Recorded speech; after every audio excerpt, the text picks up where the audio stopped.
The Roman Station Church pilgrimage of Lent began in the first centuries of post-Constantinian Christianity as the normal way the Pope would celebrate daily Mass with the Christians of Rome.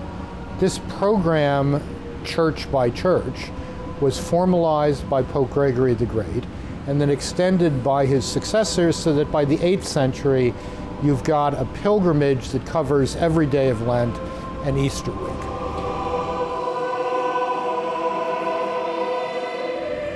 The Pope starts the Lenten pilgrimage, the series of the churches, himself by going to the Church of Santa Sabina on the Aventine Hill.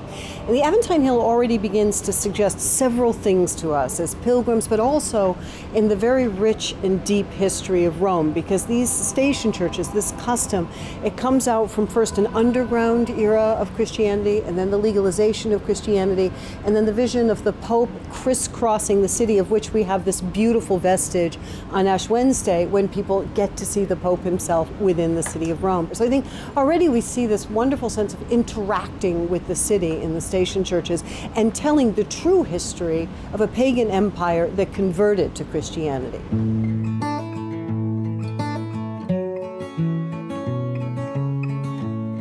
This tradition died out in the first centuries of the second millennium of Christian history, but it's now been revived by Americans in Rome, specifically the Pontifical North American College, the American Seminary in Rome, where beginning in the mid to late 1970s, seminarians and student priests began recreating this pilgrimage experience. Today, in 2014, there are hundreds of English speakers every day attending the stational Mass of the day, recreating the experience of the 5th, 6th, 7th century. It's quite remarkable.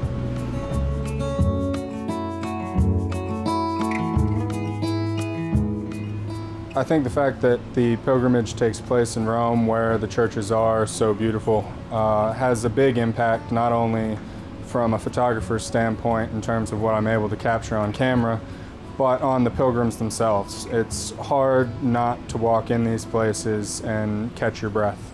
There's a beauty there that, it's hard to get around.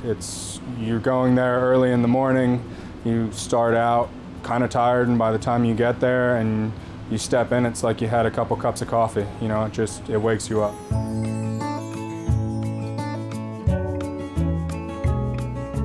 The Station Church itinerary is the true itinerary of Rome. We don't know what tourists did when they went to visit the empire. I suppose they went to see the Temple of Jupiter and they went down to the Pantheon.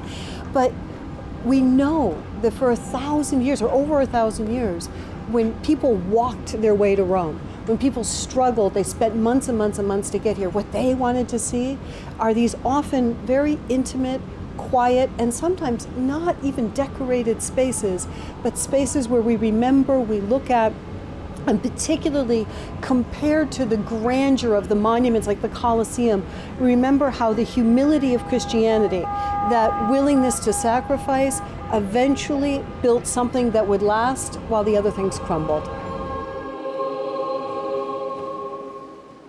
I think it's particularly important for this moment in Catholic history to ponder the fact that this is a pilgrimage to the tombs of martyrs.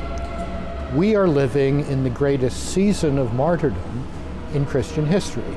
More Christians confessed their faith with their lives in the 20th century than in the previous 19 centuries of Christian history put together, and that continues on a daily, weekly, and monthly basis. So to be in prayer at the tombs of ancient martyrs is also to be in solidarity with the suffering church throughout the world today, and to remind ourselves of the extraordinary blessing that is religious liberty, a blessing that has to be defended constitutionally, legally, and by the quality of our own civic lives.